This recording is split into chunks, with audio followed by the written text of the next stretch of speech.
Hey folks, welcome to the 168th DarkHorse podcast live stream with me, Dr. Bret Weinstein. This is Dr. Heather Hying. And we are ready. I don't know about that, Our but producer does not think we're ready, but we are ready. in light of all that has taken place in our lives this week, we are shockingly ready. Let's put it that way. This is true. This is true. Yes, a lot of things, including I spent several days looking like the Stay Puft Marshmallow Man. Really? Yeah. You weren't here, I wasn't and here, you didn't but sound like you looked like that on the phone. oh my so I did not God. know. So, I mean, I just got so puffy, and I was trying not to be vain about it. And I didn't say anything to anyone I was meeting, and I was like, wow, I look ridiculous. And I saw my amazing osteopath yesterday. He was like, oh man, you got some blockages. It just drained away. There was fluid caught up there in the tissues. So yeah, remarkable that sort of thing can happen to a person. Yeah, physiology is surprisingly complex. Yeah. The diagrams in the intro textbook, they just don't do it justice. They really don't, in part because they're, diagrams. I guess that's kind of it. Static 2D doesn't quite, physiology is intrinsically dynamic. Anatomy also, but less so. But physiology is like the dynamic downstream stuff associated that is built on the foundation of anatomy. Not only that, Yeah. but inherently the most complex stuff in the universe is the biology. And in order to get it simple enough to get you to understand anything new, they have to purge so much of the complexity that it creates a false impression inherently. I've always thought this was a fascinating defect in our cognitive model of neurons, because the number of dendrites that connect them to other neurons is spectacularly large, often in the thousands. Right. And yet, in order to see the picture of the neurons so you can understand how the signals come in, it's 8. Right. Yeah. It's like, 1 input and 8 outputs. Like, oh, that could be thousands. Yeah. You could be off by orders of magnitude, which then puts you off in terms of imagining what kind of emergent properties are possible and what level of complexity is possible. Yeah, it does not properly represent the system. All right, let us start with logistics. Well, so we're going to talk a little bit about Thomas Sowell. And you're going to come back to the topic of AI a bit.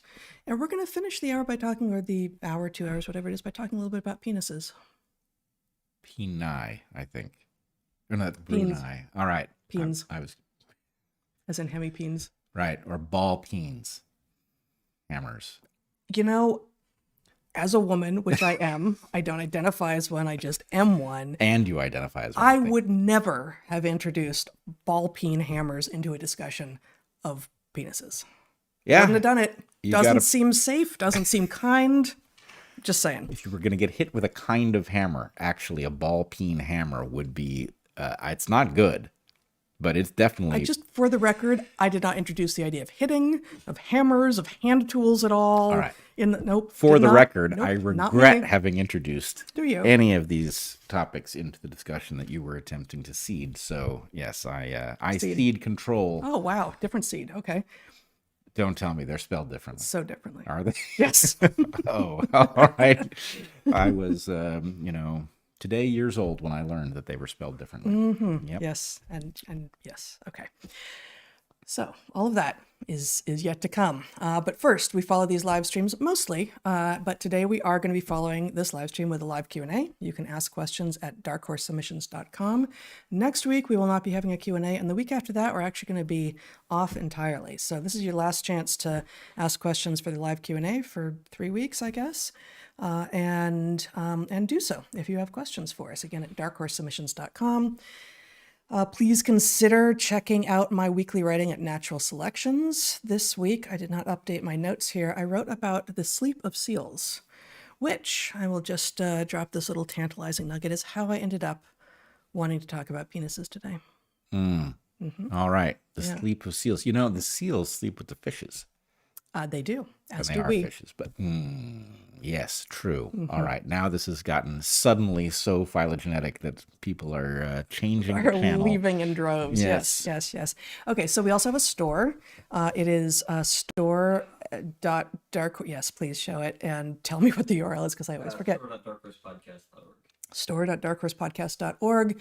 The store is both run by and the print shop is owned and run by this wonderful couple in the middle of the country. And they have put one of the newer products is they put together a pin-on button set. You get these 12 little buttons for only $10, and it's some of our best, our most popular visuals. So these look great. I haven't seen them yet, but they look great. Cool. And if I may remind us of a conversation we discussed before, the DarkHorse pin is an excellent way of subtly broadcasting to other people that you might be wrong, but you're not crazy. And if people who might be wrong but are not crazy were to find each other and have conversations, it might make the world a better place. It might. So indeed. Okay, you can take that down now if you like. We've got, of course, Hunter-Gatherer's Guide to the 21st Century, which there are signed copies available at Darvel's here in the San Juans on Orcas, or you can get it anywhere books are sold unsigned. And we are supported by you, our audience, for whom we are eternally grateful. We appreciate you subscribing to the channels. We're here on YouTube. We're on Odyssey. We've got Clips channels as well, Dark Horse Podcast Clips. Please subscribe, like, share, and you can also support us by joining either of our Patreons. Bret had one of his Patreon conversations this morning, and you're going to have another one tomorrow. Yes. And I assume it, as always, went very well and interesting. Fantastic. Pieces. They are always surprising, and I love meeting the new people who show up. There's long-standing folks who've been there for years, and anyway, it's a very interesting experiment in gathering people around loosely shared beliefs and then having vigorous conversations over what we differ and where we're aligned. Anyway, it's very good stuff. A group of people who are willing to be wrong but aren't crazy. Yes, willing to be wrong, but not crazy. Yeah, that's awesome. And we had our private Q&A associated with my Patreon last weekend, and those are always fun as well. So consider joining us there on either our Patreons. You also get access to our Discord server, where there are always people talking in ways that suggest that, once again, willing to be wrong, not crazy. So check that out. Check any of those things out. And of course, we have sponsors to whom we are also very, very grateful. For whom we are grateful. We pick and choose the organizations with which we affiliate carefully. And this week, as always, we have 3. It's Seed, American Hartford Gold, and Mind Bloom. And without further ado, let us do these ads. There's a little bit of a do. Yeah, it got done though. What is a do? It's just Shakespeare for do? Yeah, I was gonna be ending. I was gonna quote Shakespeare, but I think this is the wrong spot. Yeah. Yeah. So, our first sponsor this week is Seed, a probiotic that actually works. Your gut and your immune system work together, coordinating your body's response to the world, both around and within you. Seed helps improve the health of your gut microbiome, which means that it supports you becoming healthier overall. Once you decide to take Seed, though, how will you remember to do so? Try habit stacking. Build a major habit by starting small. For instance, I habit stack by keeping a sentence a day journal by the side of my bed. I see it every night, and it's a low bar to write just a single sentence. I've been doing this for years at this point, and I've got an interesting accumulating record of something from every day for the last several years that struck me. Similarly, if you want to habit stack and get in the habit of taking an actually, truly efficacious probiotic, if you take Seed first thing in the morning, leave the jar on the counter, for instance, each night, so it's the first thing you see when you get up. But why would you want to? Well, Seed's DS-01 Daily Synbiotic is a plant-based prebiotic and probiotic with 24 strains that have been clinically or scientifically studied for their benefits. 16 of those 24 strains are specifically geared toward digestive health, as you would expect from a probiotic. 4 of the 24 probiotic strains are known to promote healthy skin. Your skin, like your gut, has its own microbiome, and Seed therefore supports both gut and skin health. Seed is also free from 14 major classes of allergens, including but not limited to sugar, animal products, soy, gluten, peanut, glyphosate, dairy, shellfish, and corn. And Seed is basically double-hulled with its capsule-in-capsule design. It is engineered to maintain viability through your digestive tract until it reaches your colon, where you want it. And the same design also makes it resistant to oxygen, moisture, and heat, meaning that unlike many probiotics, no refrigeration is necessary. It's easy to travel with. You don't have to find a refrigerator as soon as you land, whatever. So you take 2 capsules once a day on an empty stomach. Could be the first thing in the morning, 30 minutes before your first meal, or 2 hours after your last meal. Seed's daily Synbiotic, that's SYN biotic, supports gut, skin, and heart health and micronutrient synthesis. And we have heard from several people who have used Seed and report improvements to their digestive function in 24 to 48 hours. And we both use it and really like it a lot. So start a new healthy habit today. Visit seed.com/darkhorse and use code darkhorse to redeem 25% off your first month of Seed's DS-01 Daily Synbiotic. That's seed.com, SEED.com, not CEDE. That's seed, SEED, as an interseed, right? I know. Okay, now I'm being confusing. That's seed.com, SEED.com/darkhorse and use code darkhorse to get 25% off your first month. Did you know that without skin, podcasting would be impossible? Amazing. How about chemistry? That Skin too. itself would be impossible. Oh, good. Yes. Now this is, I can't say meta anymore. We can't say Trump and we can't say meta. Anything else you want to take out of the large language model that most of us use to communicate? Woman. That one I still use. Oh, well, but you also say all these other things, don't you? Oh, that is true. That is true. But you're not supposed to. Not supposed to. That's kind of my thing. I know. Okay, this episode is also sponsored by American Hartford Gold. If you listen to Dark Horse, then you likely know just how incompetent and unstable many of our institutions are becoming. Inflation is at its highest level in 40 years, interest rates are sky high, we are caught between runaway inflation and a recession, and our leaders are increasingly nonsensical. All of this threatens businesses, jobs, and retirement funds. Finding ways to secure your nest egg and insulate your wealth is more important than ever, and adding precious metals to your assets is a great way to stabilize your investments and protect yourself financially. American Hartford Gold is a precious metals dealer that can help you do just that. American Hartford Gold helps individuals and families protect their wealth by diversifying with precious metals. They make it simple and easy to protect your savings and retirement accounts with physical gold and silver. With one short phone call, they can have physical gold and silver delivered right to your door or inside your IRA or 401k. They are the highest rated firm in the country with an A+ rating from the Better Business Bureau and thousands of satisfied clients. And if you call them right now, they will give you $5,000. Nope, they will give you up to $5,000 of free silver on your first qualifying order. Contact them today by visiting the link in the episode description. It's already there in the show notes. Or call 866-828-1117. That's 866-828-1117. Or text DarkHorse to 998899. Once again, to reach American Hartford Gold, call 866-828-1117. Check out the link in the show notes already or text DarkHorse to 998899. Cover your assets in metals. All right. Awesome. Our final sponsor this week is MindBloom. MindBloom is the leader in at-home ketamine therapy, offering a combination of scientifically robust medicine with clinically guided support for people looking to improve their mental health and well-being. If you or someone you love is struggling with mental health issues, those issues may loom large in your life.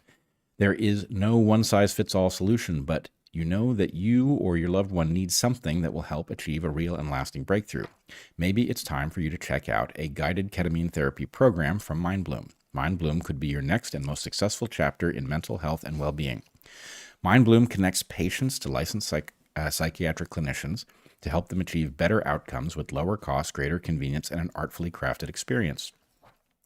To begin, take MindBloom's online assessment and schedule a video consult with licensed clinician to determine if MindBloom is right for you. If approved, you'll discuss your health history and goals for mental health treatment with your clinician to tailor your MindBloom regimen. MindBloom will send you a kit in the mail complete with medicine, treatment materials, and tips for getting the most out of your experience. After only 4 sessions, 89% of MindBloom clients reported improvements in their symptoms of depression and anxiety. Reports one client on their site, "I thought I was broken. Now, the light inside me is growing stronger every day." Let MindBloom guide you into a better chapter of mental health and well-being. Right now, MindBloom is offering our listeners $100 off your first 6-session program when you sign up at mindbloom.com/darkhorse and use the promo code DARKHORSE at checkout. Go to mindbloom.com/darkhorse, mindbloom.com/darkhorse. Use the promo code DARKHORSE for $100 off your first 6-session program today. That's mindbloom.com/darkhorse, promo code DARKHORSE. Darkhorse starts to sound ridiculous on the tongue after you say it that many times. You know, doesn't it? it's funny. I have this as a lifelong recovering dyslexic or whatever the hell I am. Every time I read something new out loud, there is a kind of terror that I will lose my access to whatever mental processing equipment it is that allows a person to read, and I suddenly will be staring at a bunch of letters and not know how to string them together, and it only rarely happens. Well, I think in order to call yourself recovering, you need to know how long it's been since you've just dyslexed. So I'm not sure you count as recovering. No, I'm planning to recover. Let's put it that way. Okay. Well, good luck with that. Thank you. All right. Right now, as we speak, as we live and breathe, midday Saturday, April 1st, the hashtag boycott 60 minutes is trending on Twitter. And I saw this. Also, Leslie Stahl is twending. It's twending on Twitter. That was Barbara Walters intruding on the Leslie Stahl discussion. That's right. Leslie Stahl is also trending on Twitter, and she's, of course, one of the hosts of 60 Minutes. 60 Minutes being this long-running, hour-long show on Sunday evenings on CBS that, before podcasts became a thing, was kind of the longest-form visual media way that you ended up with stories, with interviews. They're not that long, but it was really substantial. I used to watch it regularly when I was a kid, back when there was journalism. Right. And thus he became informed. I became largely informed, occasionally misinformed. Right. I was sometimes malinformed, and that was not terrorism at the time. No, not at all. Yeah. But both the McNeil News Hour, back when PBS was alive and kicking. A little dry. Yeah. 60 Minutes was more entertaining, but often some remarkably hard-hitting stories, and also they are effectively reflecting back, because they're doing journalism. They're supposed to be reflecting back some of what the biggest stories are that people are thinking about or should be thinking about in the world at the moment. So high production values, big budget, large stopwatch.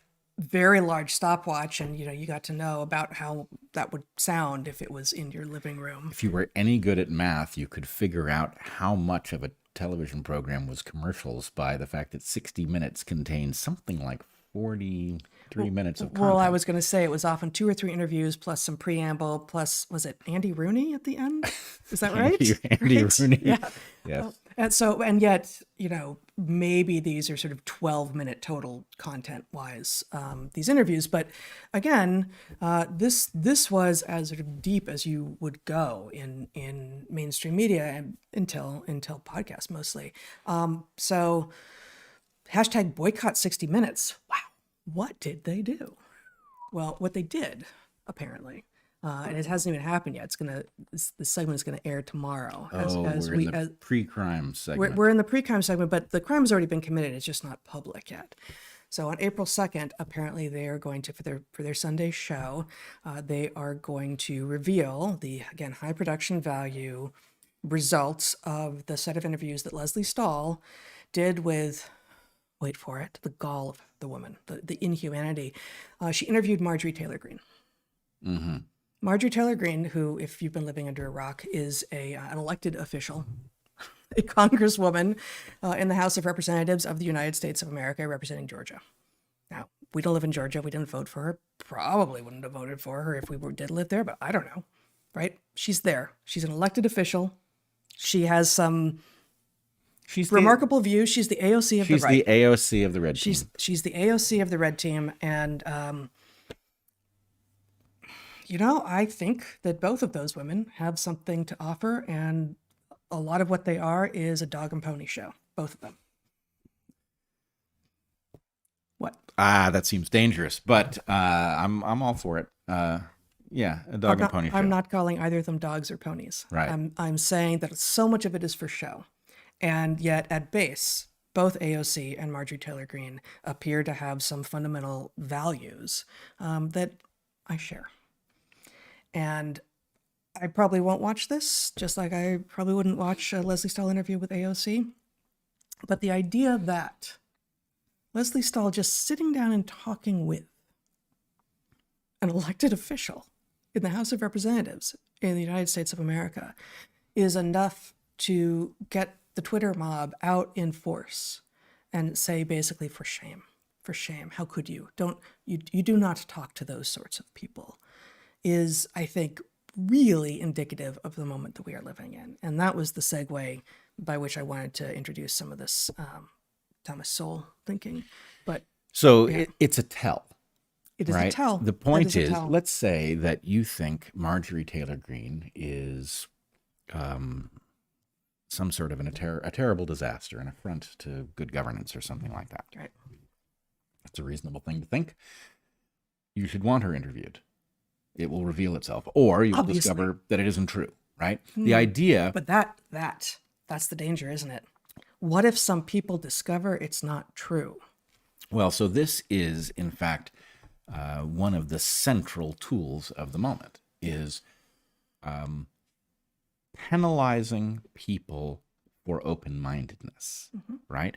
And this, we, of course, were cast into the public eye with exactly such a thing, right? We were beyond the pale for questioning a policy change at our college that we were actually obligated as faculty members to question if we thought it was questionable. So, deplatforming people, driving up the costs of voicing skepticism or nuance, which is really what it is, right? That tool is the kind of thing that you would want if the division of, let's say, Americans was serving your interests. If you needed Americans divided, because if Americans were to actually talk to each other, they would find that they were, for example, all being shafted by the duopoly, and that because it is a majority of Americans whose interest lies in overthrowing the duopoly, that they might do that. So if you needed the duopoly to maintain its position so that it could do your bidding at the expense of the public, then you really wouldn't want people listening to the other side. And so whether it's, Donald Trump is so evil that you dare not listen to what the man says, or Marjorie Taylor Greene, or AOC, or you and me, right? Sure. It's all of us. This is their tool. And so, I will say the correct principle is read the books they wish to burn, right? Listen to the people they don't want you to hear. And you know what? Sometimes you will find that they're stark raving mad. And sometimes you will find they're a little bit of each, right? A little bit of what's the each? Stark raving mad with some insight. Insight. Right? So anyway, by listening, you're not agreeing to what they say. You're just, maybe you're even just listening to hear why they are persuasive to others. Oh my God. There are so many reasons to both let everyone speak and to, in fact, listen to those with whom you are certain you disagree. And I cannot actually come up with any legitimate reason to shut down the ability for people to be, interviewed on 60 Minutes, for instance. And, I think I then went and looked at the 60 Minutes tweet about this and at Marjorie Taylor Greene's either retweet or, going public with this. And they're both just very reasonable. I think 60 Minutes, because it's not a person, it's this entity, doesn't state this. And so I think it was Marjorie Taylor Greene who says, look, I had a great set of conversations with Leslie Stahl, and we don't agree about a lot of stuff, but here we go. I feel honored to have been invited to have the conversations, and, please listen. Yeah, Good, yes, please listen. The people, your enemy, are the people who don't want you to listen to the people who are supposed to be your enemy. Exactly. Right?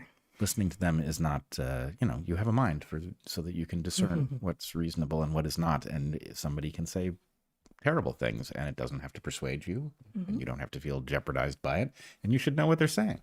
That's right.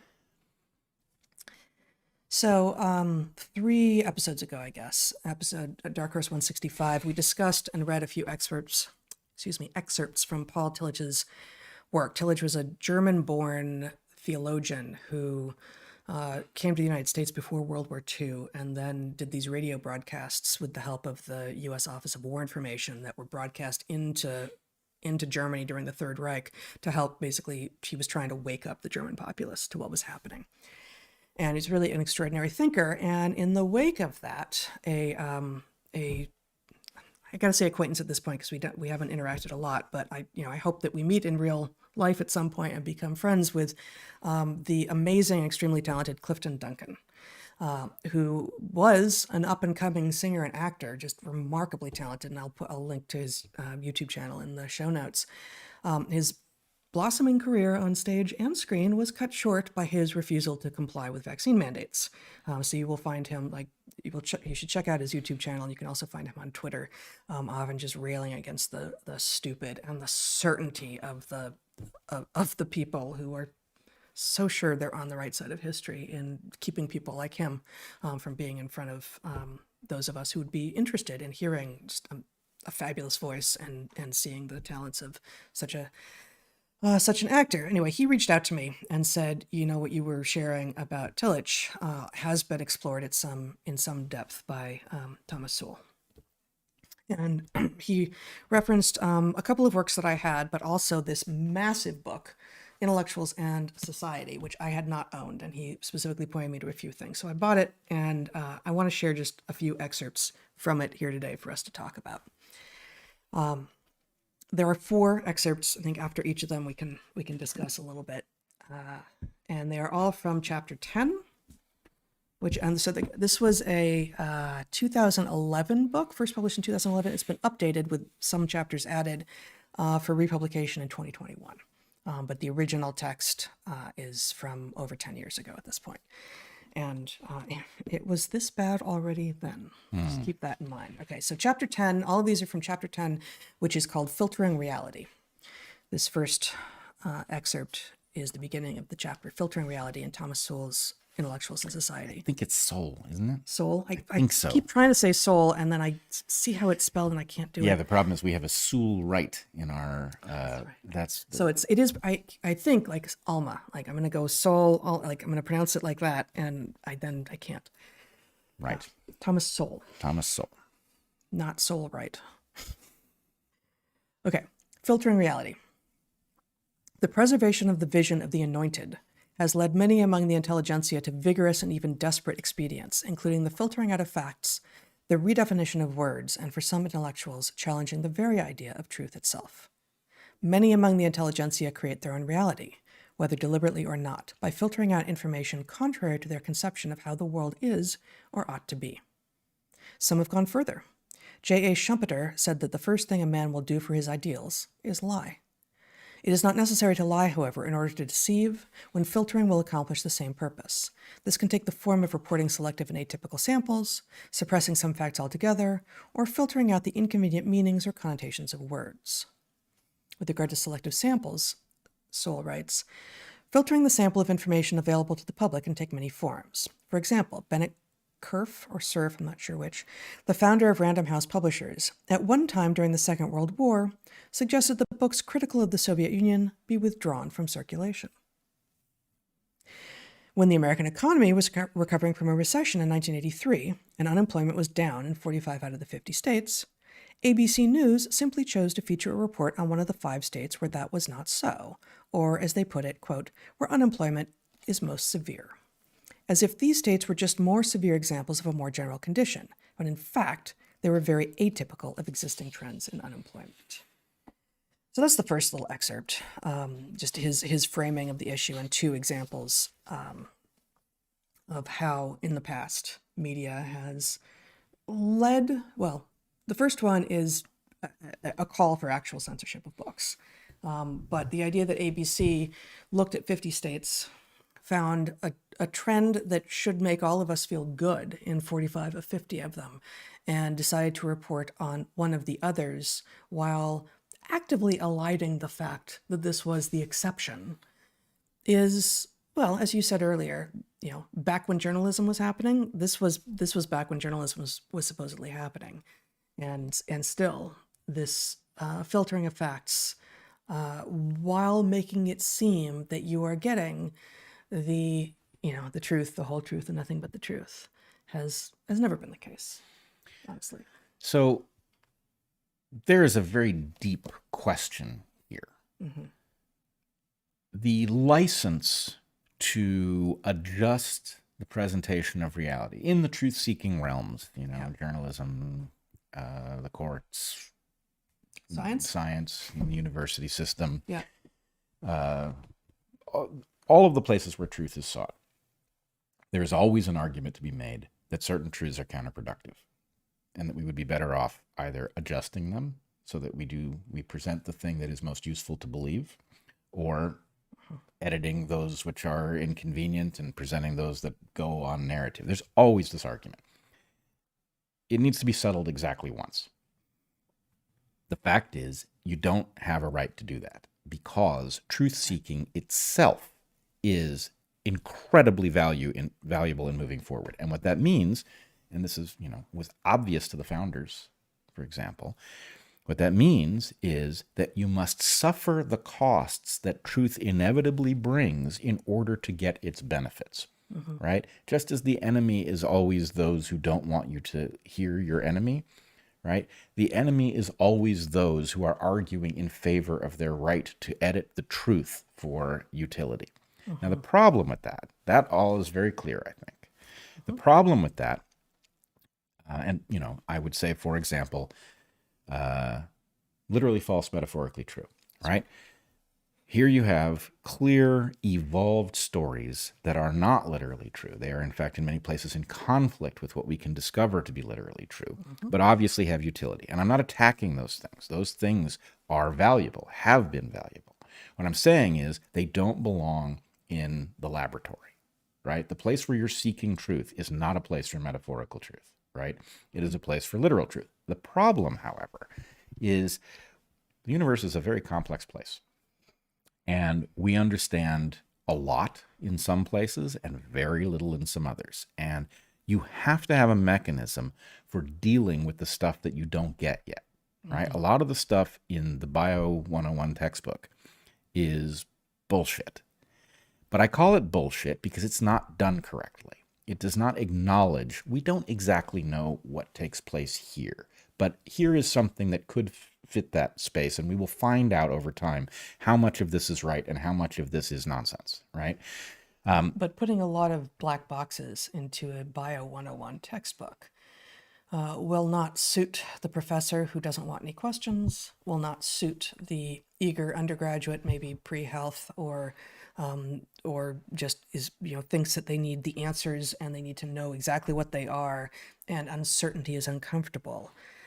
So those textbooks that have actual black boxes that say, we're not sure about what goes here, it might be this, it might be this, but we know that we start at A and we end at F, and we're not sure what B through E look like, would be a much better textbook in terms of teaching people actually how to think scientifically.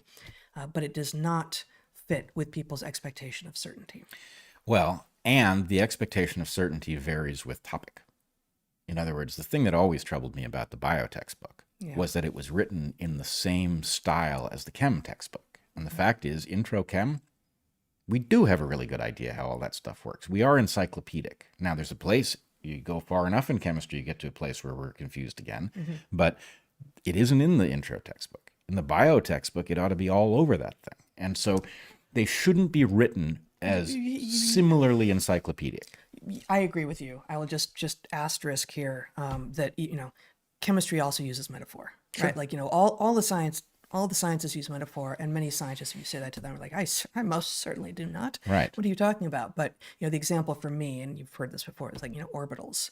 Like, it's not those neat little concentric shells like they make out it to be. And increasingly, I think that there is discussion of cloud rather than shells and such. But it is simplified, even if the actual understanding that we have is better at the level of basic chemistry than basic biology in some places.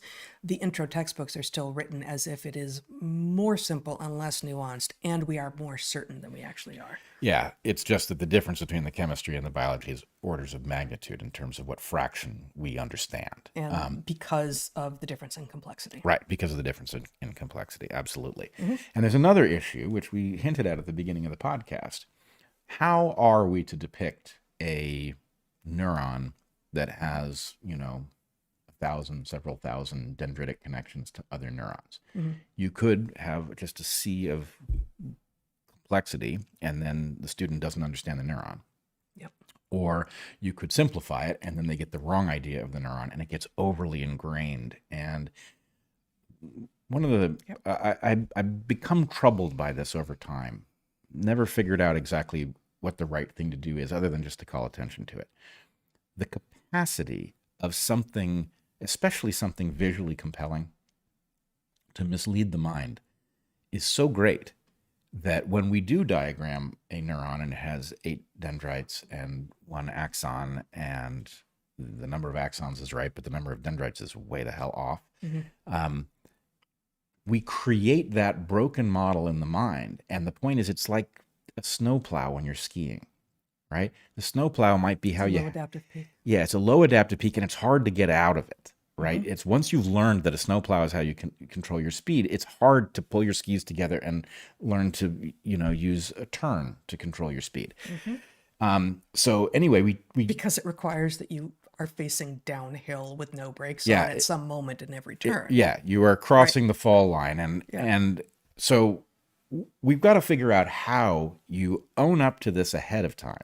You tell the student, look, there's a thing that you have to do temporarily, and it's not right, but you're going to get this first, and then we're going to fix it later. And if we got good at saying that, we're going to, either this is something we've learned. Like the image comes up with an asterisk.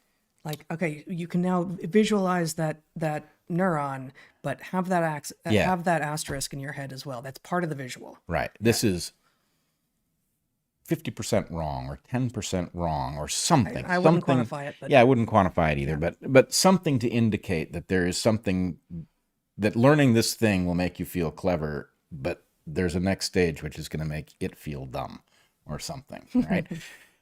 That is really important. And I was actually prone to think about this. Our family watched, 13 Days? The Cuban Missile Crisis. About the Cuban Missile Crisis in 1962. 3? It's got to be 2, I think. Must be 2. But in any case, really well done. High production values. They go to a lot of effort to represent the scenes and the people in ways, doesn't look like JFK exactly, but close enough. And anyway, but, so I went and I looked it up. How accurate was this portrayal? And highly accurate in terms of narrative of the progression of the missile crisis, not highly accurate with respect to the personalities involved. In fact, the main character is actually kind of a nobody in the White House. Really? Yeah. So the main character in the film is brought up to tell the story, but actually wasn't particularly anything. As far as anybody knows, he is not an important player, and he was, or not nearly so important a player, and he is used as a narrative device to make the story work. He gets told things. He introduces ideas that otherwise you have to put script on screen or something. Right, and he drives, the Kennedys to find the best in themselves and to stand up when they have to, and these things. And anyway, how much does the representation, because this is not a fictionalization of the Cuban Missile Crisis, because it accurately represents something that, you and I didn't live through. We're not old enough to have lived through it, much less lived through it at an old enough age to grok it in real time.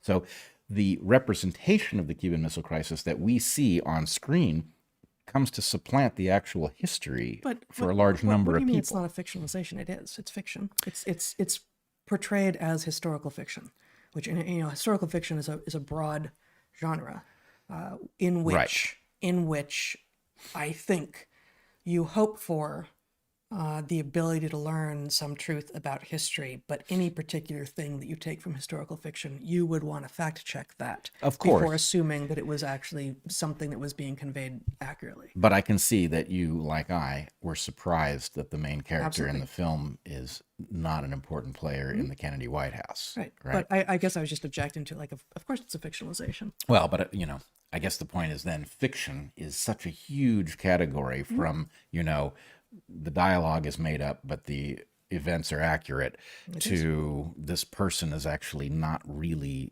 is playing a role that was not played, but is necessary to get the story told in 2 hours. Right. That's a whole other conversation, right? Like what, in a police procedural or something, what's a dramatization?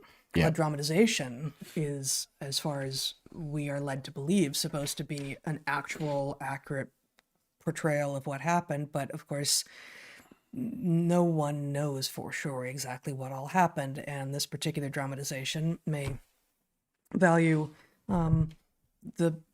will inherently value the perceptions and the hypotheses of the person who put that together at the time. And maybe they're right, maybe they're wrong. Well, and so this goes back to my point about textbooks and things like this. The degree of damage done to our historical understanding by the movie 13 Days is very tiny. In fact, probably it is a vast upgrade in terms of the fraction of the population that understands what the events were and all of that. The damage done by something that, inverts a story, right? That makes, the Allies, makes the U.S. the hero of the Allies rather than acknowledging the huge amount of the winning of World War II that was done by the Russians, for example, is, destructive of our understanding of history. And the basic underlying point is truth-seeking is about truth-seeking. We don't get to tell stories that increase our valor at the expense of truth, because the point is the truth-seeking is like a sacred, or should be sacred, meaning we should not mess with it. To that point, we have several more examples of exactly this from Thomas Sowell, from, again, Intellectuals in Society. Homelessness, he writes, is another area where much of the media filters what kind of reality gets through to their audience. During his time at CBS News, Bernard Goldberg noticed the difference between what he saw on the street and what was being broadcast on television. He said, "In the 1980s, I started noticing that the homeless people we showed on the news didn't look very much like the homeless people I was tripping over on the sidewalk.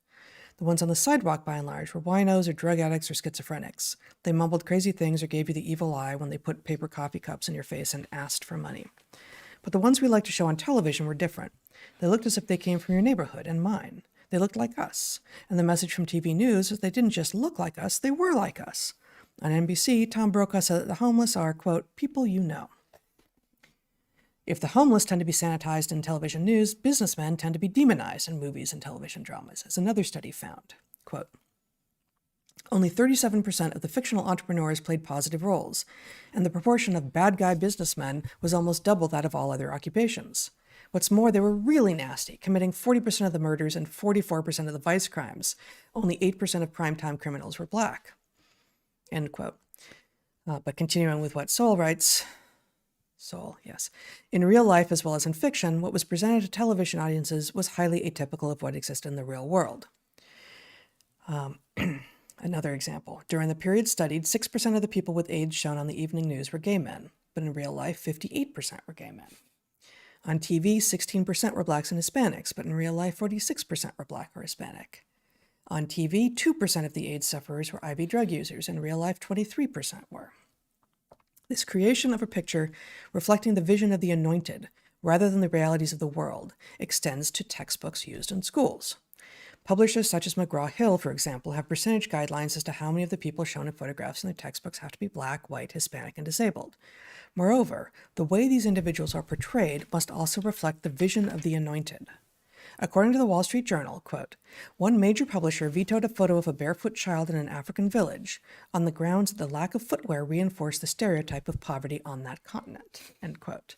In short, the painfully blatant reality of desperate poverty in much of Africa is waved aside as a stereotype because it does not fit the vision to be portrayed, even if it does fit the facts.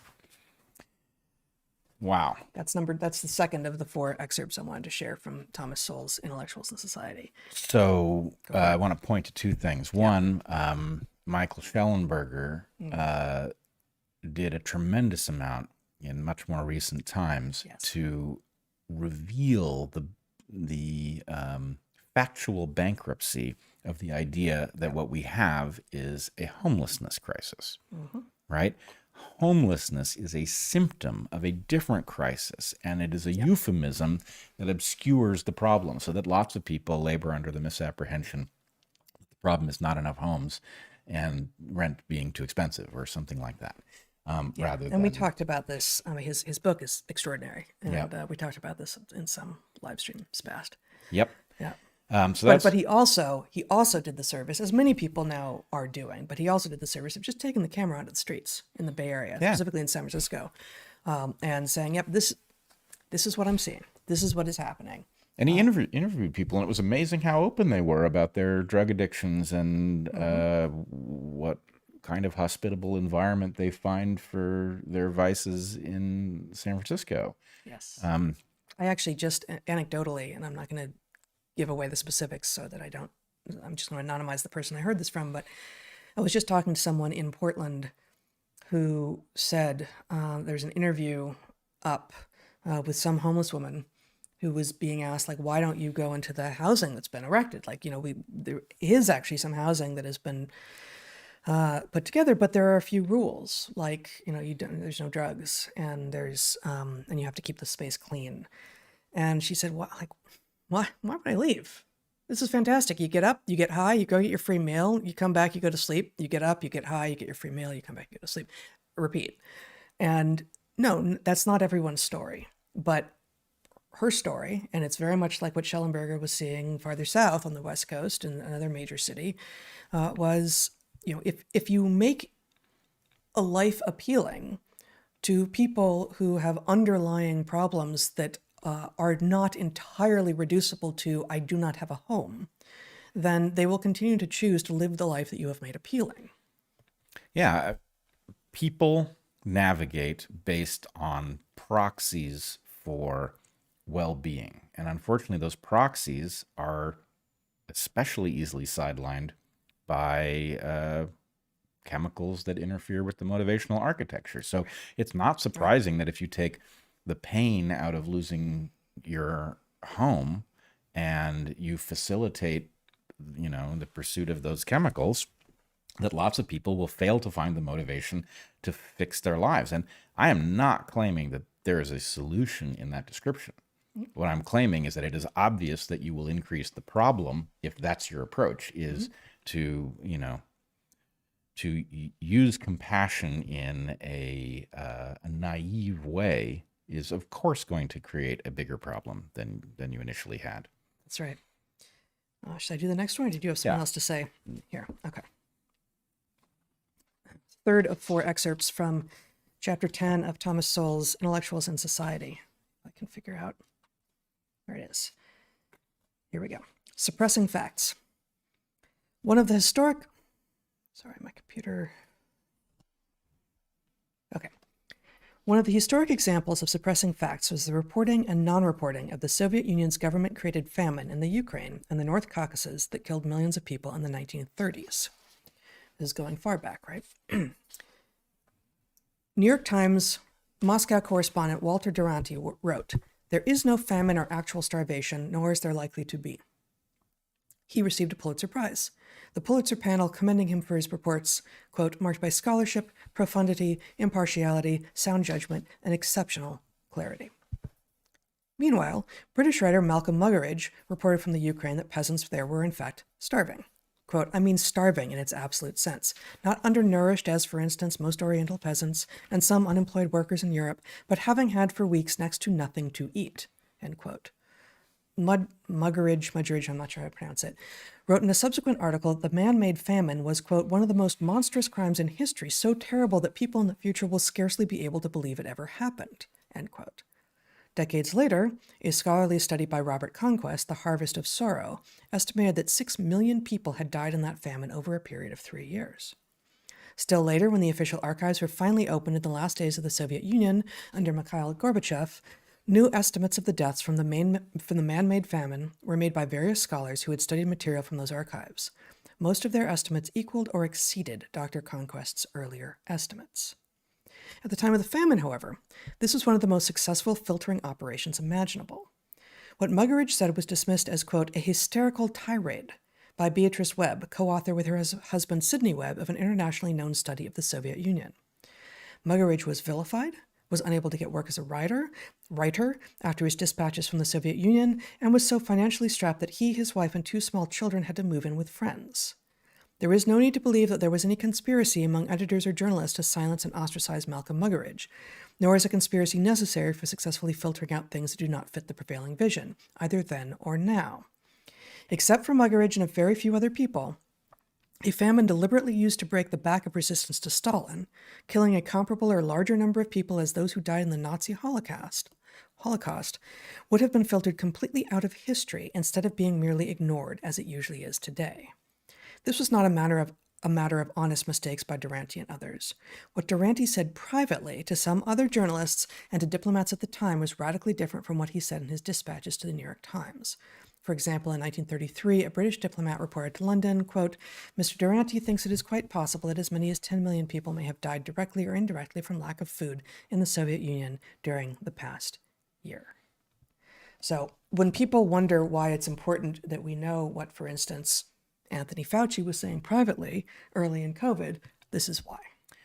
So this is why, and it also reveals the complexity of the corruption of such systems. And Sowell is absolutely right. This does not require a conspiracy. What it requires is a system of incentives that results in the story being obscured, right? The journalist who reports it finds themselves unable to get work. The journalist who obscures it finds themselves in possession of a Pulitzer Prize. Actually, they should call it a Pulitzer Prize, since he got... That's been done. It's been done. Oh, well, all right. I feel derivative. Well, you didn't know it'd been done. No, I didn't.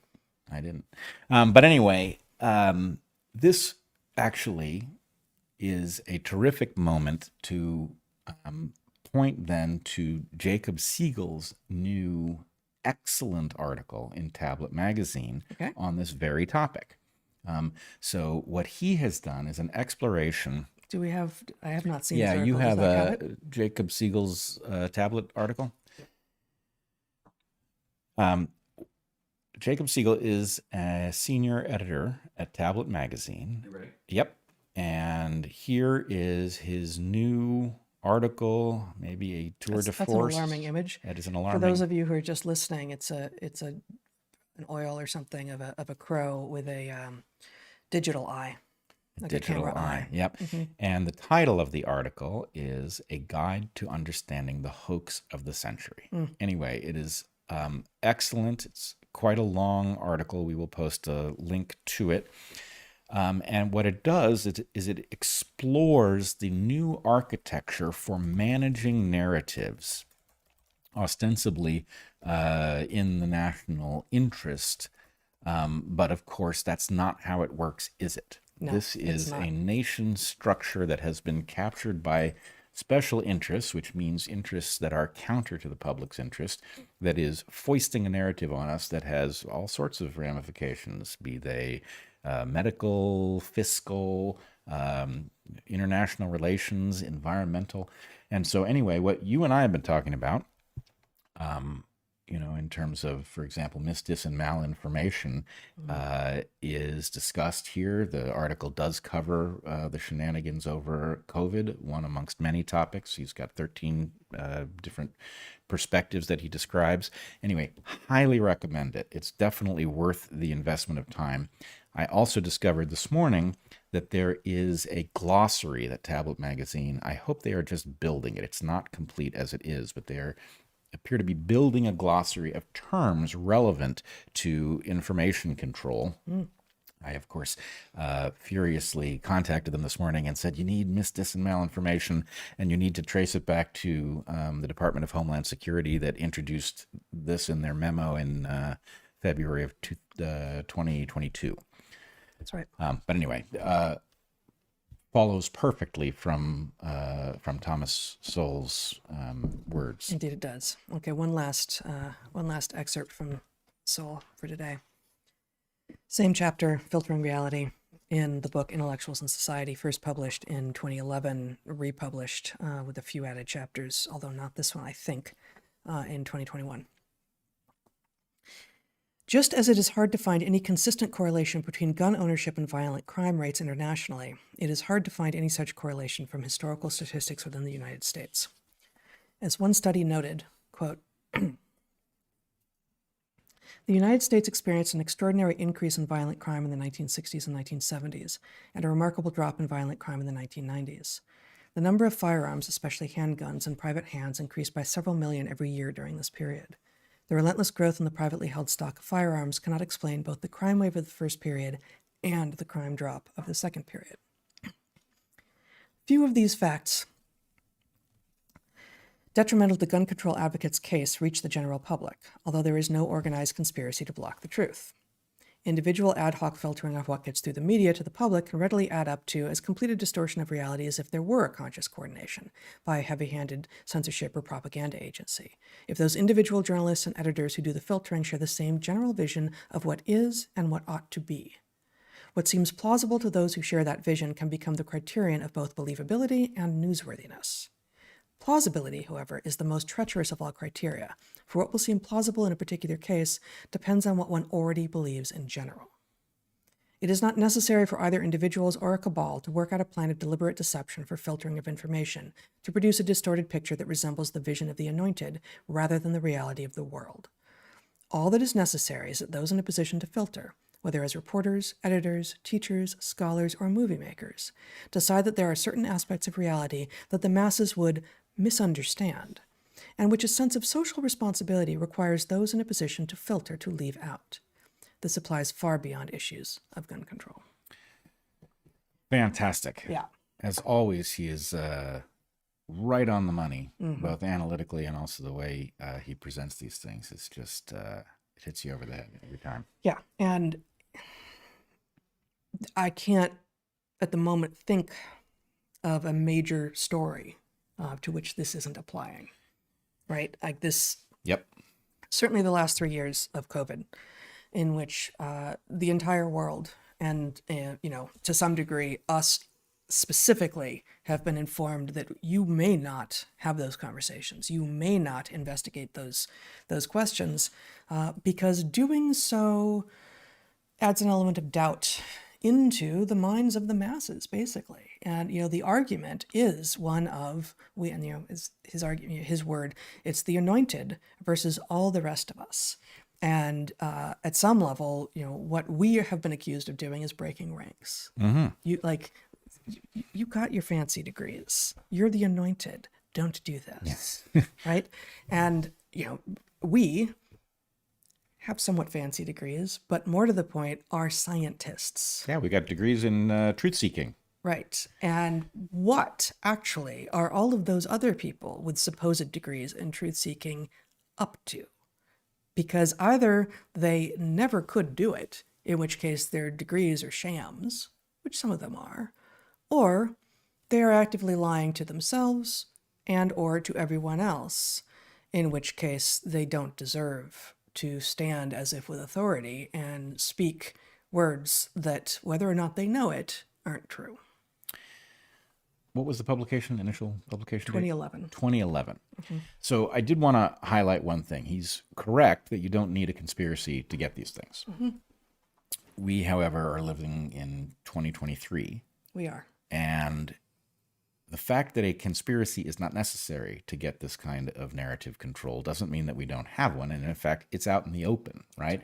That we see the Department of Homeland Security warning us about misdis and malinformation. And oh, by the way, it happens to be a form of terrorism, which creates a whole network of laws, or I hesitate to call them laws because they're clearly unconstitutional. But anyway, Diktats. Yes, mechanisms are triggered by the invoking of those syllables by the executive, of which the DHS is part. And so by defining certain beliefs... DHS is part of the executive branch? Yeah. Okay. The point is the executive himself, our senile president in this case, could define you as a terrorist for speaking truth that was inconvenient to the narrative, which would be malinformation, for example. And the fact that he couldn't remember having done so half an hour later is irrelevant. All the better. It's a feature, not a bug. Yeah. So anyway, the point is we have seen conspiracies at many different levels. We have seen conspiracies at the federal level, especially the executive branch. We have seen Gavi. We have seen the Trusted News Initiative. We have seen inside the Twitter files. And the point is there's a vast bulwark attempting to control the narrative in the interests of something that inhabits the costume of our government, but is really a pretender. That thing is exerting tremendous control. And the point is, look, this is an authoritarian, a cryptically authoritarian state. The idea that, yes, you don't need a conspiracy to get, news organizations to broadcast something convenient to those that butter their bread, but That's right. it doesn't mean you don't have one. And in this case, the basic point is if you lived in the Soviet Union in, the 70s, you knew pretty well to ignore the official proclamations of your government, even though they came through an ostensibly journalistic establishment at Pravda, right? I think so. I mean, I'm actually increasingly, I'm very curious how people living in particular spaces and times, in particular places and times, actually did regard what was happening. These last 3 years have been eye-opening in terms of how people will tie themselves in knots to demonstrate to themselves and to the rest of the world that they are the good people on the right side of history while explicitly being the opposite. Well, I do think that this would have been evident to any thinking person living inside the Soviet Union in the think so. 70s or 80s. Yeah. And I think that what we face is much more confusing, right? Because it isn't an authoritarian state. And so we don't expect it to lie to us at this level. And we don't expect it to punish citizens because how, of course, would you do that? That would be illegal for the federal government to punish citizens for wrongthink. In the U.S., what about the First Amendment? And yet we see it happening through all of these public-private partnerships, as they are falsely called. When we think of corruption, we come up with, things that we've experienced. Trying to drive through a country in Latin America and being stopped by the police and being told that we need to give them cash before we can continue on. Right? Yes, the on-the-spot fine. The on-the-spot fine, which we've literally had happen to us. Yep. Like that, that's what corruption looks like, right? Being asked when I went in to get my research permits in Madagascar, as a graduate student who was literally making $13,000 a year and had gotten a grant to do my research in Madagascar, by the person behind the counter, where's my Land Rover?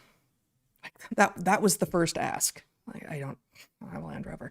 I ended up delivering a bottle of whiskey. Like that, it went down from Land Rover to whiskey. Like, okay. That's how negotiation works. That'll do it, right? And we went through computer. This would have been in the 90s. So, it's like, I didn't arrive in Madagascar with a mainframe for you. So, anyway, that's both the cartoon version and it does exist. Like corruption does exist like that in countries where there is such great disparity of wealth and officials can line their pockets a little bit by seeing who might have money and extracting it from them. But that's not almost ever what it looks like in the weird world. And that doesn't mean that corruption isn't happening. Right. And, yes, the kind of corruption where some local authority extracts funds from people is bad, but the amount of harm done by the large-scale, very polite, well-dressed executive level corruption is vastly greater. Mm-hmm. I'd far rather be asked to pay in a bottle of whiskey every now and again. Sure. Yes. That's a world you can live in. Yeah. But lest I be misunderstood, the government of Madagascar is not functional, or at least it certainly wasn't in the 90s. And it can't be. Right. So I'm not saying that overall it's a more functional system. I'm saying if I had to choose between these two kinds of corruption in isolation, the simple tit for tat exchange that is visible and that is apparent to everyone is far easier to contend with. Yes, and anyway, there's a much longer conversation to be had, but once you've seen truly malignant government, you cannot help but see the point of the libertarians.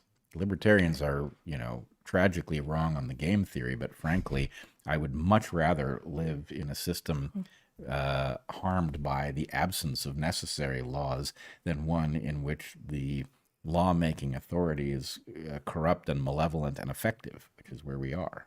Right. All right. Well, I think that brings us to the end of that little section. Happy little diversion. Intellectuals in society. That's what they'll get you. Yep. All of that. So you wanted to revisit a large part of the conversation that we had last week about AI. Yeah, I wanted to revisit one thing and then update people on some stuff that happened this week that is definitely worthy of noting. Okay. The revisiting involved the conversation that was being had by people who think about AI and existential risk. And what I saw, we talked about a taxonomy last week of different levels of horror. And the horrors, the three that we presented were a malevolent AI that views humans as a competitor or a threat. And, existential even. Right, and goes after us. Mm-hmm. Not recognizing that having gotten rid of their existential threat, they will also cease to exist. But yeah, depending, I guess. Yeah, I mean, I would say that there is a version of this story in which they figure out how to solve their needs. Yeah, then there's that's a branch maybe that I shouldn't have introduced. But okay, malevolent is you one got of your malevolent AI is the worst case. Badly aligned AI that isn't malevolent but follows instructions maybe too literally, and paperclip AI. Yeah, the paperclip maximizer. Mm-hmm. That's an existential threat of its own. Mm-hmm. And then the third layer was the derangement of the humans by having this intellect to interact with, to query, to request things of, with no preparedness for how one thinks about what it knows, what it doesn't know, what effect it's having on what people think is true. And basically, I would say civilization came unglued over COVID, presumably in the pre-AGI era. I don't think we can be certain of that, but we came unglued, and now we have an accelerant dumped on that same system without us having learned seemingly any of the lessons that we should have learned for what went wrong in the information environment during COVID. That is a disaster. And what I wanted to point to is that I think the folks who think about existential risk and AGI are suffering from what is called the availability heuristic, which is that you default to those things as explanations. You default to those things that are knowledgeable, that you are knowledgeable about, that are close at hand, and away from things that you don't know how to think about. And so I have the sense that you've got a bunch of folks in the rationalist community and adjacent communities who are at least very experienced in thinking about the malevolent AI and the paperclip maximizer, and not so good about thinking about human confusion. In fact, they really fucked up COVID pretty badly. They got suckered and ended up on the wrong side of that discussion many times. I feel like a analogous, or standing in a slightly different place to, you can employ the availability heuristic, or you can go sort of Rumsfeldian, and that he wasn't the first person who did this, but he was the most famous person who talked about the known knowns, the known unknowns, the unknown knowns, and the unknown unknowns. And it is human nature to focus on the known knowns, and to some degree on the known unknowns. But the unknown knowns or unknowns, of course you don't focus there, because you inherently don't know. Yeah. It is that categorization. I miss Rumsfeld, despite him being a diabolical human. But no, he was the Yogi Berra of international relations and military matters. And, Where have we arrived? I don't know, but we do end up quoting the man more than... but are there others, or is it just that? Because if I remember, I looked into it at one point, and he did not, that's not original with him. And I don't remember who it was original with, but are there other things that he says? Because he's not the Yogi Berra of whatever international relations, if he has one. No, there are a couple others. Are there? It will take me some time to... you don't go to a war with the army you want, you go to war with the army that you have, or the army you have. Yeah, anyway, there are a couple. That's true. That's Yogi Berra. Put that aside and Yogi return... Bearish. Yogi Bearish. Yeah. Hey, boo-boo. I don't know where that came from, but... all right. So back to the AI question. Indeed. So I do have the sense that the existential risk AGI folks are very focused on the two problems that they think a lot about and enjoy, and not focused enough on the, hey, if you actually solved maybe both of those are alignment problems, or maybe, let's call them both alignment problems, malevolent and confused AI. Yeah. even if you solved those, Yes. we still have an existential threat in Oh. the confusion layer. No, this now is more of a taxonomy, because before it was just a categorization. It's like 1, 2, 3, these all exist without any attempt to describe the relationship between them. You just had a trisomy, right? Like Right. You just had a trichotomously branching thing. But I think that's right. I think what you've just done, which is to say the malevolent and the confused are both of a type and can be dealt with by the same brains who are thinking carefully-ish about AI, but they aren't thinking evolutionarily or about the humans, the Yep. users. Well, I think I'm borrowing, they can correct me if I'm wrong, the malevolent and confused or indifferent paperclip maximizing AI. I believe they would group those as They who? They? the existential risk AGI folks Okay. would group those as alignment, both of them. Okay. So they would say that. I'm adding something, and I'm saying Right. you've got a confusion layer, which is in and of itself an existential threat. It's an accelerant on all of the terribleness that we saw during COVID, on whatever the next thing is. Did I say trisomy? You did. Yeah, You that's meant wrong. trichotomy. Yeah, and then I said No, you meant it's a polytomy. it's a polytomy. Yeah. All right. Now we are. I was sorry. I was thinking about chromosomes We are before we not went on air. We are not even inside baseball at the point. We are inside a baseball, staring at I'm sorry. cork It's like, wait, I and used totally the wrong word. And, cordage. yeah. Okay. Yeah. Sorry. Go on. No, you're good. Yeah. It's interesting how that stuff remains in the buffer, and then you find it, and you're like, "Damn, did I say that? What part of me said that?" But I know exactly. Anyway, it doesn't Yeah. matter. Yeah. But okay, so you've got the existential threat that is not getting widely discussed because it's, there aren't as, I guess there are now a couple sci-fi films that cover it, but not well, I think. So, which brings me to the next part of this. There was a weird kind of battle that broke out, right? Some very important folks signed an open letter. You want to show the open letter? Calling for a 6-month moratorium on training of AI systems above GPT-4. Above? What do you mean above? You mean They don't like want GPT-5. following from, Yeah, downstream of. upgraded from, more powerful than. Well, no, Look at us all using all the metaphors. I don't think like, it's vague. I Okay. think the basic point is how much stuff did you give it to read, right? And we've seen at a certain level what it can do at GPT-4, and their point is, don't you dare give it a bigger library because now we know we've got a problem. Okay, so more powerful than is what it says. yeah, so more powerful means bigger library. Now, on the one hand, this is some really important people signed this. Elon Musk signed it. I saw Jim Rutt's name. There are a lot of people whose names you would know. Some Right. important people in AI research, calling for a 6-month moratorium. And then you had some important dissenters. Most prominently is Not as part of the letter, but people who came out afterwards and said, no, wrong. people who disagreed with the letter. Now, disagreement with the letter came in two opposite forms. One form Not strong enough? was not strong enough. So Eliezer Yudkowsky, will you show his thing? So this is Eliezer Yudkowsky writing, you want to scroll down, pausing AI development.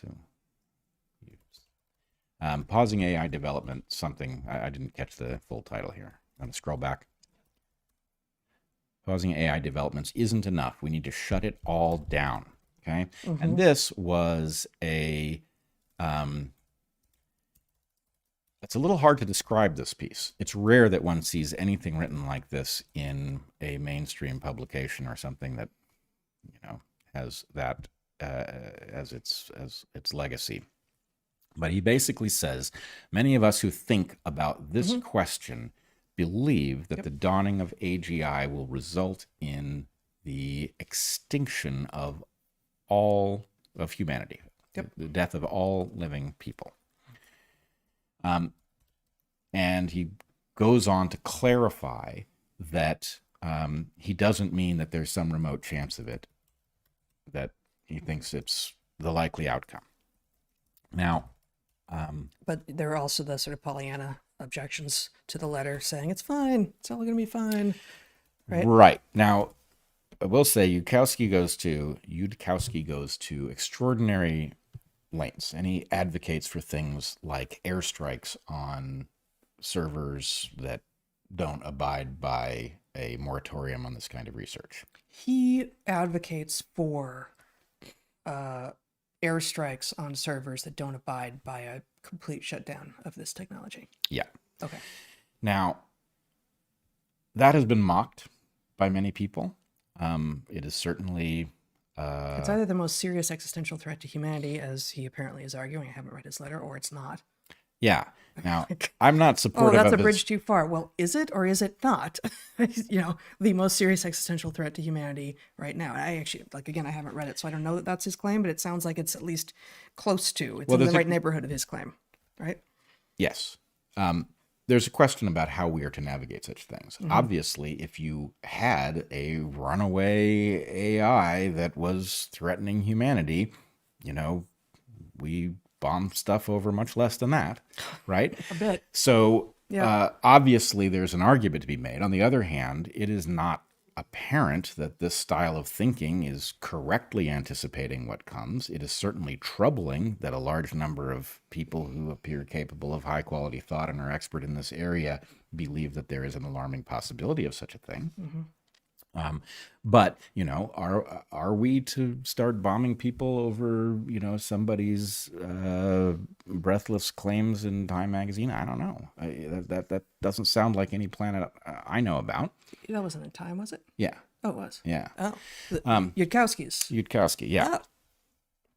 So okay, that's interesting. So you've got a letter with many mainstream folks arguing for a 6-month moratorium. Mm-hmm. You've got Yudkowsky saying, I refuse to sign that letter because it didn't go nearly far enough, mm-hmm. and advocating for a military level response to anybody who doesn't abide by a full moratorium. Mm-hmm.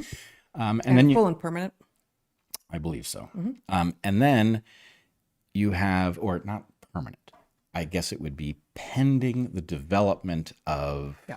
Okay. Strategies that are sufficient to contain this. Not clear that any such thing is true. And I would also, if possible, yes. I would also point out, in this milieu,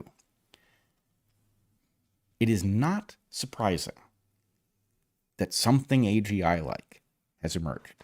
That was completely obvious that was going to happen. Mm-hmm. When exactly it was going to happen, okay, maybe that's surprising. But to the extent that something about GPT-4 has got people talking about airstrikes on server farms, it was obvious before GPT 3.5 that such a thing was down the road. So, and I'm not saying that they didn't have these discussions. They did, but the point is, yes, we are somewhere down this road, and we can now say something about where we are, but it's not news that this was coming. So to the extent that there is a desire to put together strategies that would contain such a thing at the point that it was developed, where were you 6 years ago? Mm-hmm. Why don't we have those things? Why didn't you get them ready? And, it's not that they weren't trying, but the point is you think your moratorium is going to work until we have those strategies, but you didn't really learn anything you didn't know, right? You knew this was coming. So that's one thing. The other thing is the letter itself calling for a moratorium. Some of the folks in a rabbit hole that I sometimes go down were having a very excellent discussion about the game theory surrounding this. And this one was bugging me from the point people started talking about, well, what do we do now that AGI seems to have dawned? Well, the question is, anything you do at the point that these horses have left the barn may disadvantage you relative to somebody who doesn't agree to abide by it. Right? So, who does that put at advantage, right? Is open AI, our best hope, or, Well, but I mean, that obviously that raises the question about, okay, so Yudkowsky would have us bomb server farms that don't abide. Worldwide, how do we know where, what at a practical level? Precisely. What does that look like? Yeah. So the point is, what Yudkowsky is advocating for is tantamount to a commitment to attack, let's say, China, if it forges ahead And if we hold AI back domestically and China forges ahead, then, Well, and how I don't think I underestimate the risk here. I'm very, very concerned. But how would we know? I mean, one of the things we all should have learned in the last 3 years is that what China says it's doing cannot necessarily be trusted. Like, how obvious is this? yeah, it's pretty obvious. And, my feeling, and I don't know what to do about it. It's not that I don't think these risks are real, that they're being overstated. Yeah. I think we are now across the event horizon. I think the quality of what virtually everybody is saying on this matter is low, right? Predicting across this event horizon is just not working, right? We don't know where we just landed. We don't know how fast it's going to progress. The only things that we know, I think, are we aren't prepared, and we now have a potential emergency on our hands. Well, and maybe the metaphor, which is not in its original a metaphor, but the metaphor, the way that we use it of event horizon, is inadequate. We have to combine it with what we propose in Hunter-Gatherer's Guide with regard to hypernovelty and the accelerating rate of change. It's not that we are over the event horizon. We may be over an event horizon, and there are how many more? And they are coming at us with how much more rapidity than they did in the past? That even if we find our footing here, the next one will hit us, and then we will have lost our footing again. That's right. Now, the problem, I mean, of course, as co-participant in the creation of that idea, of course, the point is The hypernovelty. yeah, Yes, we've of course. created a conveyor belt where we keep getting hit with things that upend all of the important stuff in civilization. And, we see all of the great things that it will do for us, and we don't see the hazards until it's too late. And in fact, even if you do see the hazards, until you can prove that the hazard, until you can be specific and prove it, there's no mechanism for restraining this stuff. And at the point you can see the hazards and prove it, it's too late. And I specifically am trying to make the point that event horizon still seems to everyone, I think, and you just used it because it seems like the most like that is going to be the thing that snaps us all to attention. Like, oh my God, we are nowhere that we have been before, and we don't know what we're doing, and we don't know how to do it, or we're approaching it, and we won't know necessarily at what point we cross it, but suddenly we will not have the skills and the tools that we need. But it's this iterated event horizon thing that hypernovelty, like combine the accelerating rate of change and hypernovelty with the event horizon metaphor, and you're like, oh, it's event horizon after event horizon after event horizon. How do you plan? Like, what do you do? So, the series of major disasters emerging from industrial and other processes that were taking place at a scale that nobody in the public understood until it was too late, right? That pattern of things, from Deepwater Horizon, Fukushima, financial collapse of 2008, Aliso Canyon leak, all of these things have the same characteristic, right? We're doing something. When it works, and then at some point, something happens that causes the disaster to become apparent. And all of these things have been at a scale that, while terrible, is manageable. Well, right? and Or survival. the piece that we've written about and that you've specifically talked about at some length in various places is also that at the point that it explodes in some way and the whole world is made aware suddenly, the vast majority of us are like, wait, they're doing what? What? That's a thing? How was this, upon the success of which, upon which we all depended for it to just continue to thrum along in the background if they were going to do it at all, how was that allowed to happen without any buy-in? Right? And so that it does feel like the AI conversation is like those, right? That like, oh, this has been happening, and this does pose an existential risk, and we just didn't know. Well, unfortunately, the one I left off that list of major disasters is COVID. Right. What were we doing? gain of function gain of research. function research on viruses we didn't, have a fraction of the knowledge necessary to create. We took something from nature and turbocharged it. No, we were right? just keeping ourselves safe. Right. And the point is, oh, how bad a virus did you create? Real sucky. Not going to get rid of it, but, Nope.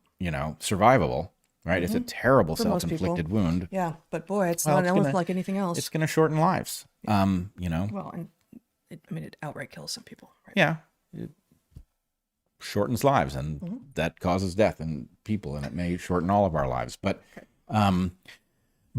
nonetheless, that should have been our wake-up call, because you know what?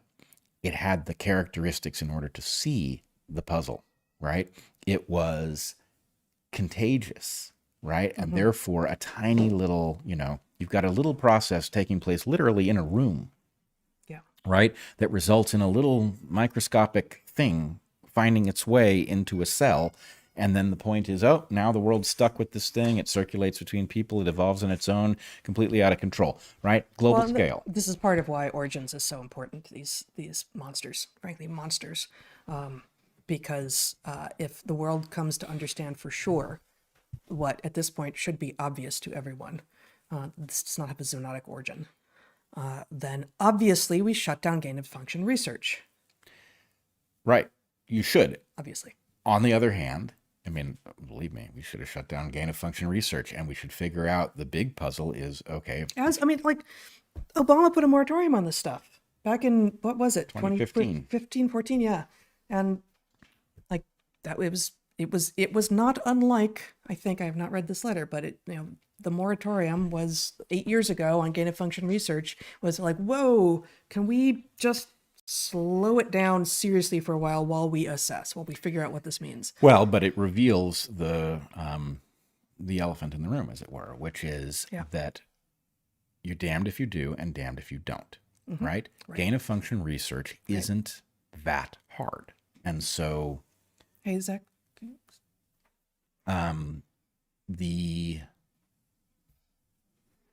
The fact of, oh, we've got a process. We are now technologically sophisticated to take a virus and make it infective of humans where it wouldn't be, and contagious between humans, etc. Oh, well, that would be pretty useful to anybody who could figure one out and figure out a remedy that only they had, right? That obviates the need for militaries, frankly. Yeah. And so the question is, how could you possibly have the sophistication to do this work and the ability to control that nobody else does it if you decide it's a bad idea? Right. So the answer is, hey, guess what? Your globe does not have governance structures sophisticated enough to deal with a problem you have now just technologically created. That's where we are with COVID and other infectious diseases. It's where we are with this AGI thing. And so once again, we are in the position of, how do we lock the barn now that the horses have escaped? Right? Maybe this time the existential risk AGI folks are right, and the point is up. Those horses have escaped, and there's very little we can do. But at the very least, let us understand the lesson of this, which is, the governance structures of the 18th century are not up to the challenge of navigating this landscape. They foresaw a lot of stuff, but they couldn't foresee everything. They couldn't foresee this. And so anyway, that is a terrifying problem to have. And I think people feel entitled to have a solution, right? They felt entitled to have a solution to COVID. And the fact is they didn't have one. Yes. So anyway. That's important. People feel entitled to a solution, and there may not be one. And for some people, that's not a possible answer. And so they assert that there is or there must be a solution, and march on blindly with that belief. And they think it's airstrikes against server farms, or something, right? Or a 6-month moratorium, which causes the AGI of the West to fall behind the AGI of the East, or I don't know what. But anyway, I guess at what point do we get to say, you know what? This was visible before, and we are sick of having conversations after the fact. Yeah. Right? This was visible before. And if you are right, and I think your formulation is correct, we are over an event horizon, but it is not the event horizon. It is an event horizon. Then if we survive this, do we get now to have the conversation about the fact that we do not have governance structures that are up to dealing with these things? And believe me, having been through the tyranny of COVID, I am not excited about stronger governance structures, right? I'm terrified by them. What we have is absolutely malignant, and we can't afford to have it stronger. On the other hand, we can't afford to have technologies like this in which people are empowered in their basements or, in a building somewhere to unleash things on the world that have profound impact on our medical well-being or on our sanity. That's not an acceptable world. And so it's time to get smart about the recurrent event horizon problem. Yes.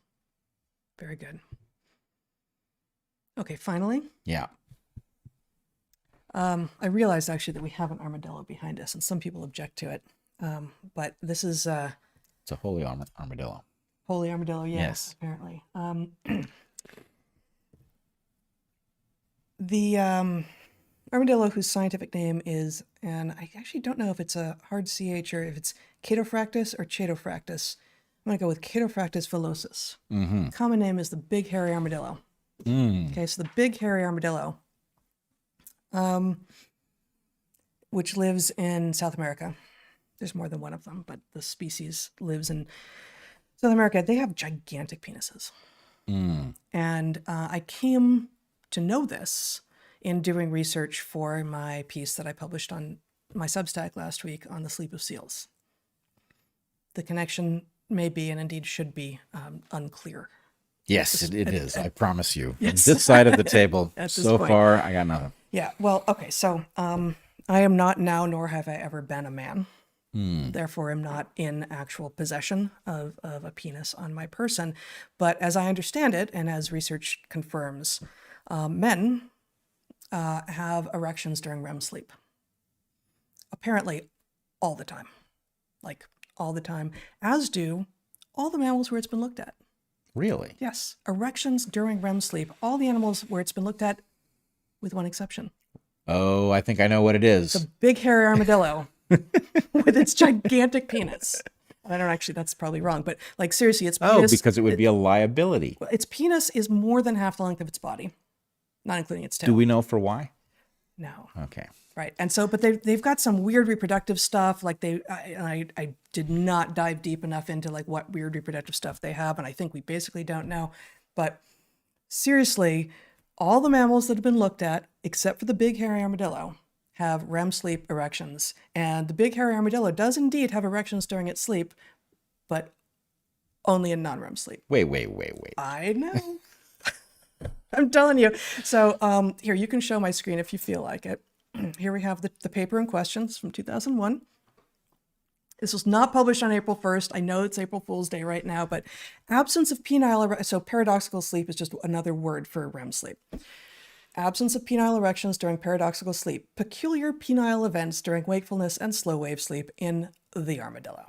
Now, it turns out it's not the armadillo. It's just this one species, the common name of which is the big hairy armadillo. This is so good. And this is one of the ways I amuse myself. Yeah, this is how you're spending your time over the event horizon. Is that it? Yeah, exactly. Or between event horizons. Yeah, so I'm gonna read the abstract out loud. Okay? Oh, sure. First, the keywords though: armadillo, paradoxical sleep, penile erections, slow wave sleep, voluntary erections, and wakefulness. Now, if that isn't the best list of keywords for any paper you've ever heard, I don't know what is. Who studies this stuff? These guys are in Buenos Aires. These are Argentinian doctors and scientists. Good job, guys. Studying that? Oh, you should check out the methods.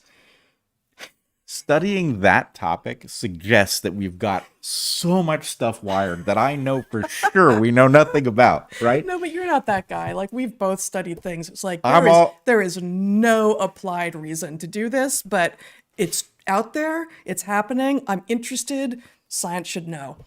Now, I don't know if that applies to this question, but here's the abstract. It sounds very science. The electroencephalogram, EEG, together with electromyogram, EMG, of the, oh boy, ischiocavernosus, bulbocavernosus, and levator penis muscles were chronically monitored across behavioral states of the armadillo. Chiropractus villosus, again, the big hairy armadillo, if you're paying attention at home. This animal has a very long penis, which exhibits remarkable phenomena during wakefulness, slow wave sleep, and paradoxical sleep. Again, paradoxical sleep just means REM. During wakefulness, it remains retracted within a skin receptacle. During slow wave sleep, penile protrusion can be observed together with very complex movements. Protrusion is a non-erectile event during which the penis remains out of its receptacle, but without rigidity. Penile erections are observed only during slow wave sleep. They don't mean they don't get them when they're awake, because that's wrong. They mean during sleep. It's their second language. That's the excuse, I think. Contrasting with other mammals, no erections occur during paradoxical sleep. During this phase, the penile muscles share the atonia of the body musculature characteristic of that phase, which raises the question, erections are apparently common in all the other mammals that have been looked at in REM sleep, and otherwise you have atonia. Otherwise you have an inability to move any muscles, except apparently for your penis, if you're that sort of person who has one. That sort of person who has one. Worst euphemism yet. Non-uterus havers. Non-uterus havers, right. Some reflections on mechanisms of those penile events are presented. Just got a couple. So, am I correct to Almost predict undoubtedly, yes. that the method section involves, it's not a platysmograph? Platysmograph? Yeah. I don't get it yet. What's a platysmograph? That's a penis blood flow monitor. Oh, no, I think they're just looking. I mean, they're really big. In the abstract, they said they were doing basically that. No, they're doing, well, yeah, actually electromyograms. Yeah. But I think they're getting readouts. They don't think they have it. Maybe they do. I don't remember, honestly. I didn't pay. So the results. I love the top of the results section. Brief anatomical description of the penis. This description is necessary in order to understand the results. Like, it actually should have gone into the methods, but okay. The protruded penis, figure 1, is very long, and in specimens measuring 35 centimeters in length, excluding the tail, is approximately 19 centimeters long. Wow. Okay, so one more little section here. We've got, of course, a diagram. They've got They've got a baculum. A baculum. Yeah. Of course you do. Yeah, I mean, most mammals do. That's the penis bone. Yeah. Yeah. So yeah, I'm not so. But then I like how they introduce language here. The dominant sleep posture in the laboratory is in dorsal or lateral decubitus. I looked it up. It's like, that means they lie on their backs, or they sleep on their backs or sides. Come on, guys. Do they? Okay. I'm not gonna hold on. I think here we go. Erections, penile behavior. Arch-like erections occur. These are the most impressive phenomena. They were always accompanied by transient extensions of the four-limbs, together with slight changes in body posture. The penis adopted the form of an arch, concavity downwards when the animal slept in dorsal when the animal slept on its back. They were similar to those observed during waking states in sight of females. I think that's it. Yeah. I think that's all I got. Well, I now know why you didn't tell me this segment was coming. I might have called in sick. I don't know. But Yeah. All right. Well, that's wild. Very strange. Very strange. Again, right? I think somebody needs to, probably in anthropology, somebody needs to study these researchers and see how it is that they arrived at such a topic. Yes. And I mean, there are some notes in there that I haven't shared too about some particular erections that the armadillos experienced and how they were assessed. So it is interesting, though, is it not? There's been a whole lot of research into under what sleep conditions various species of mammals experience erections. Yep. Okay. I mean, at one level, do they have conferences about that? It's probably there's probably a symposium at larger conferences. Right. Yeah. The size of the conference doesn't matter. These sleep erection symposia. It does if you're an armadillo. I guess it does. So I don't know. I don't know if there's something reproductively interesting going on with the armadillo. I think genetically, maybe. I think, the size, the size of the penis to body size ratio.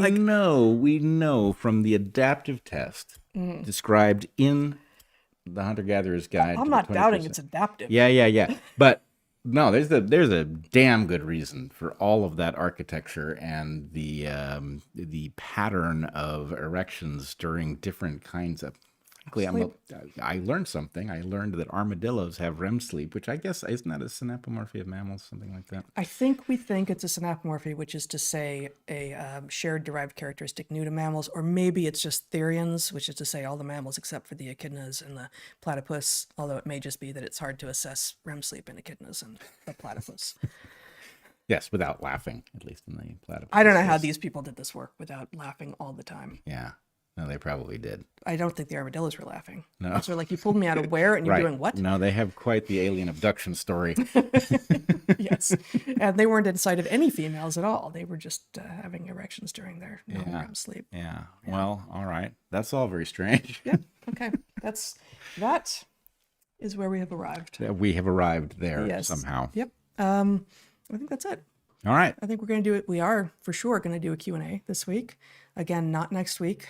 And the week after that, we will be gone, but we'll be back after that with more Q&A. But if you have questions for us, we will be back in about 15 minutes. You can ask questions at darkhorsesubmissions.com, and we will answer as many as we can get through in an hour or less. Should we rename the podcast Between Two Event Horizons? Anyway, think about that. Yeah. Just kind of rolls off the tongue. Rolls off the tongue. Yes. Yeah. Between two event horizons. It's not inaccurate. No, it's not inaccurate. So, until we see you next time, be good to the ones you love, eat good food, and get outside. Try to continue persisting.